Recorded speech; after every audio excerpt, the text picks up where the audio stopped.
John, do you copy? L'altruisme essentiel.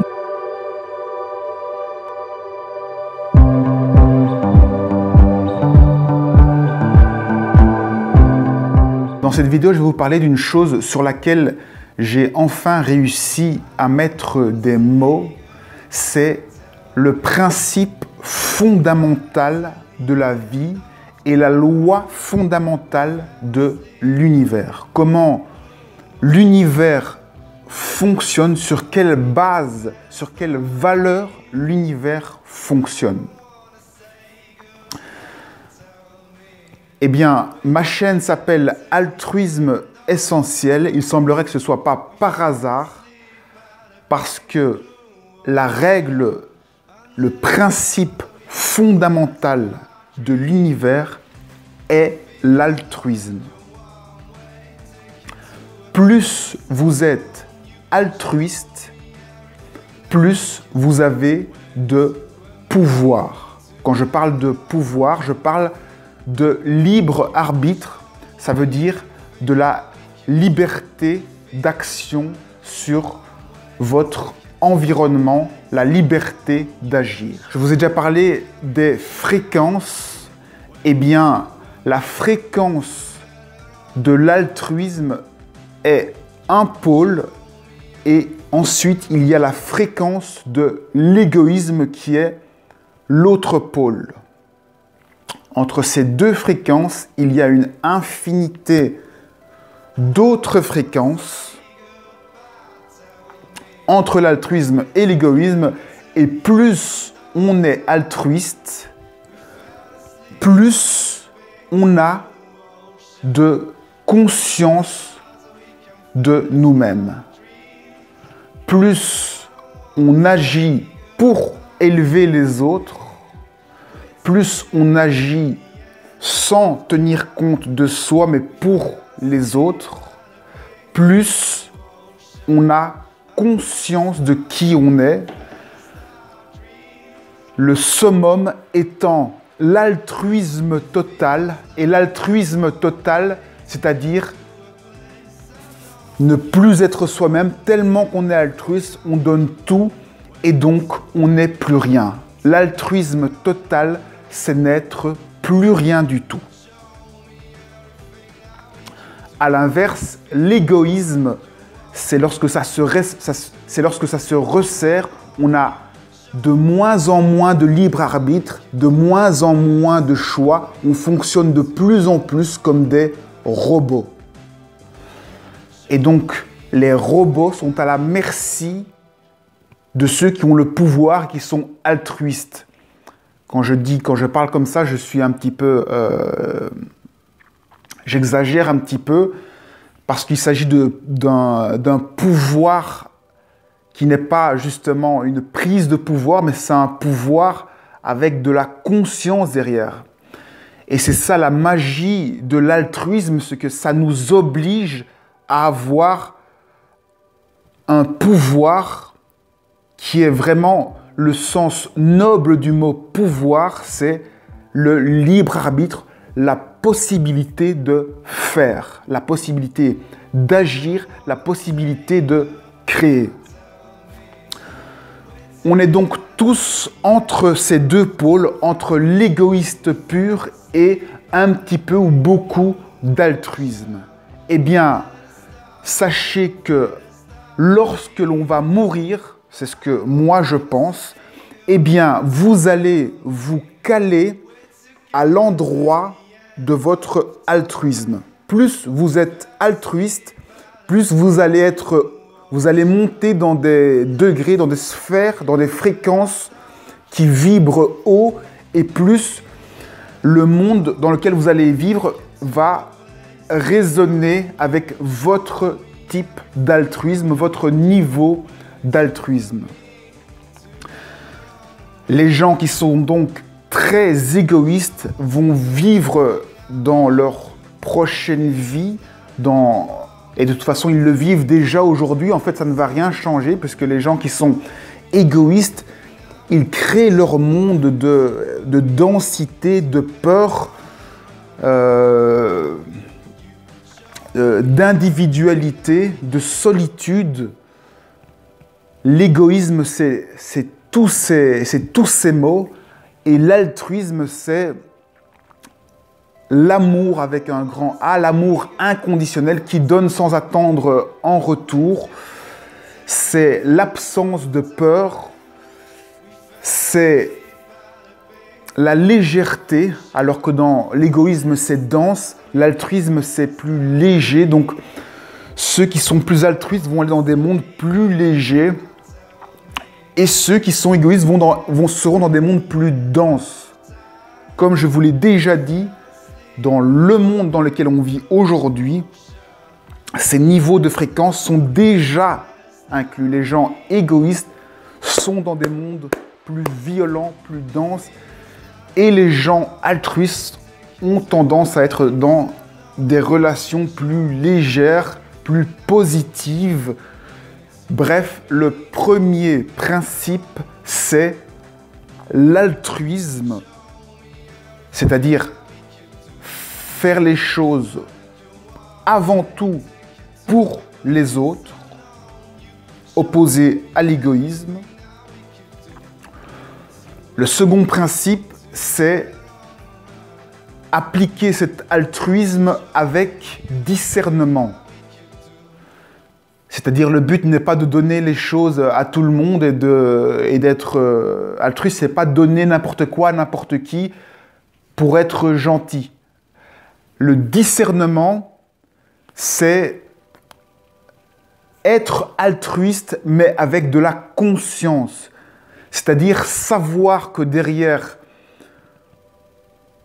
chaque effet, il y a une cause. Être bien responsable de votre altruisme. Parce que l'altruisme, on peut vouloir être altruisme et sans conscience, on peut vouloir avoir des intentions pour les autres ou vouloir faire des choses qui ne sont pas du tout conscientes, qui vont à l'inverse de l'altruisme. C'est-à-dire que le deuxième principe, c'est de bien comprendre le sens profond du mot altruisme, c'est-à-dire avoir du discernement. Et pour vous aider, la différence entre une action altruiste et une action égoïste, c'est qu'une action égoïste, elle va toujours viser à vous remplir, à vous combler.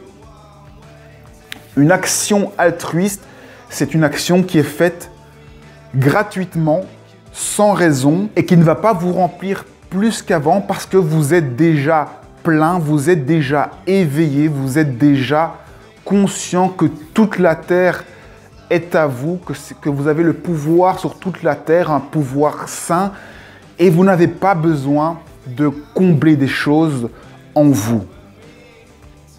Donc, lorsque vous menez une action, lorsque vous faites des choix, ça doit être des choix qui sont gratuits et ça ne doit pas être des choix qui vont faire en sorte de vous remplir vous ou bien vous remplir ou bien remplir la personne que vous êtes en train d'aider ou la personne avec qui vous êtes en relation.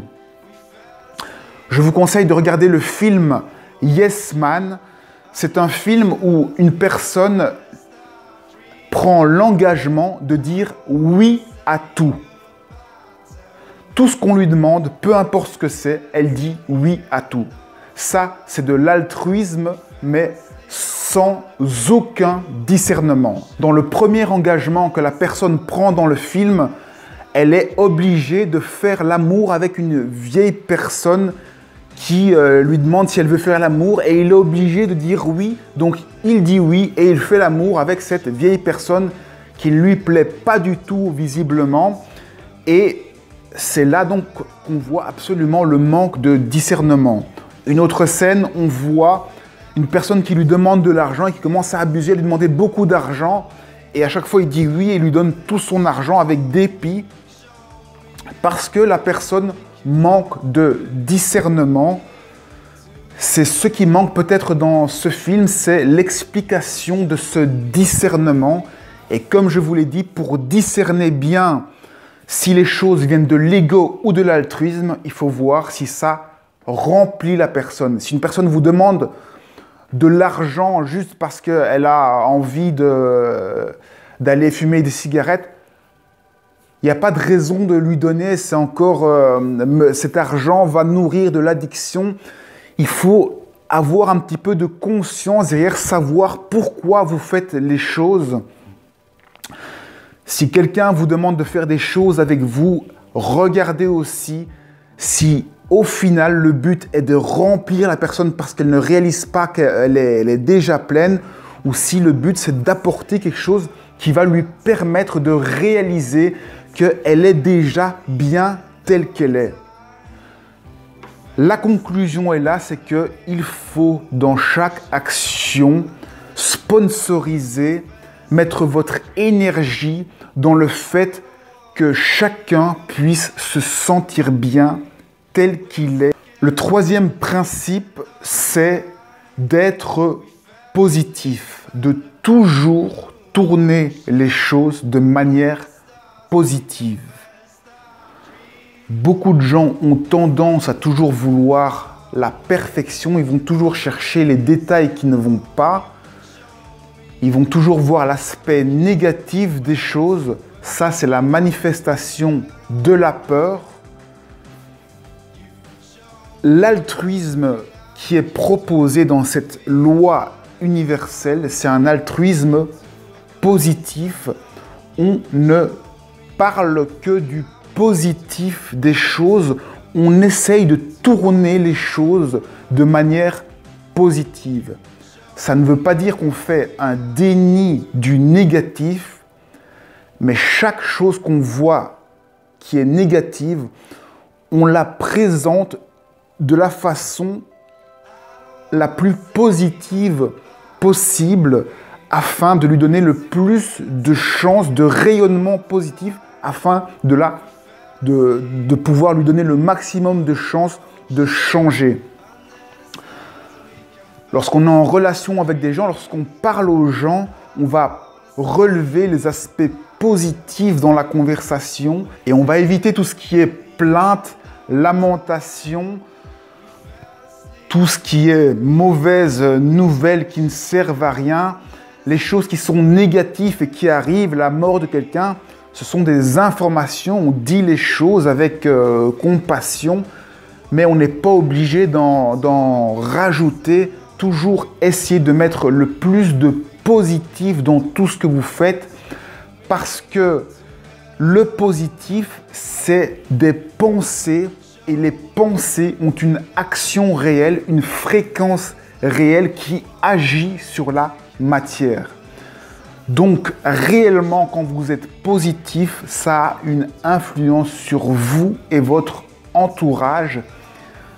Dans l'autre sens, quand vous n'êtes pas positif, ça a des effets inverses sur votre vie et sur votre entourage. Voilà donc les 3 principes sur lesquels je suis arrivé à mettre des mots.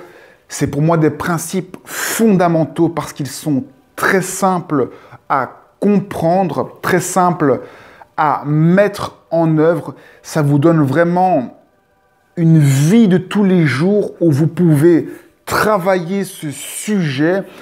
La vie devient alors passionnante parce qu'on peut s'éprouver chaque jour dans l'altruisme et sentir au fur et à mesure la réalité de cette loi universelle. C'est-à-dire que dans toutes vos actions, dans tous vos agissements, toujours essayez de tourner les choses positivement, essayez d'élever les gens, essayez d'élever votre discours, essayez de faire en sorte que vos pensées soient toujours positives. Ça va vous permettre, avec cette habitude, ce réflexe de toujours avoir des pensées positives, de vous éloigner, d'avoir moins peur, de mettre la peur à l'écart, parce que chaque fois que vous verrez des peurs, vous allez éclairer ces peurs avec des choses positives et vous allez les dissoudre. Avoir des pensées positives a une action sur votre fréquence de vie. Plus vous êtes dans des pensées élevées, positives, plus vous rayonnez quelque chose d'élevé et de haut, plus vous vibrez haut. Ça doit donc être un altruisme avec discernement et positif qui élève vous-même et votre entourage. Le fait d'être positif va vous aider aussi pour tout ce qui est découverte des mondes invisibles. On sait que pour les voyages astro, souvent il y a des moments qui font peur, etc. Le fait d'avoir comme réflexe de toujours tourner les choses positivement, eh bien, vous allez vous habituer à ne plus avoir peur, parce que chaque fois que vous allez être confronté à une peur, vous allez demander à cette peur qu'est-ce qu'elle a à vous apprendre. Chaque chose négative peut être tournée positivement en posant la question qu'est-ce que cette chose négative a à m'apprendre sur moi, comment cette chose qui vient de m'arriver peut m'élever. En réfléchissant comme ça sur toutes les choses négatives, eh bien, vous transformez, vous transcendez ces choses en choses positives et chaque chose négative devient une bûche qu'on met dans le feu, du charbon, un foyer pour alimenter encore plus votre fréquence positive. Chaque fois que vous voyez de l'obscurité, vous prenez cette obscurité et vous la brûlez pour vous rendre encore plus positif, pour rayonner encore plus.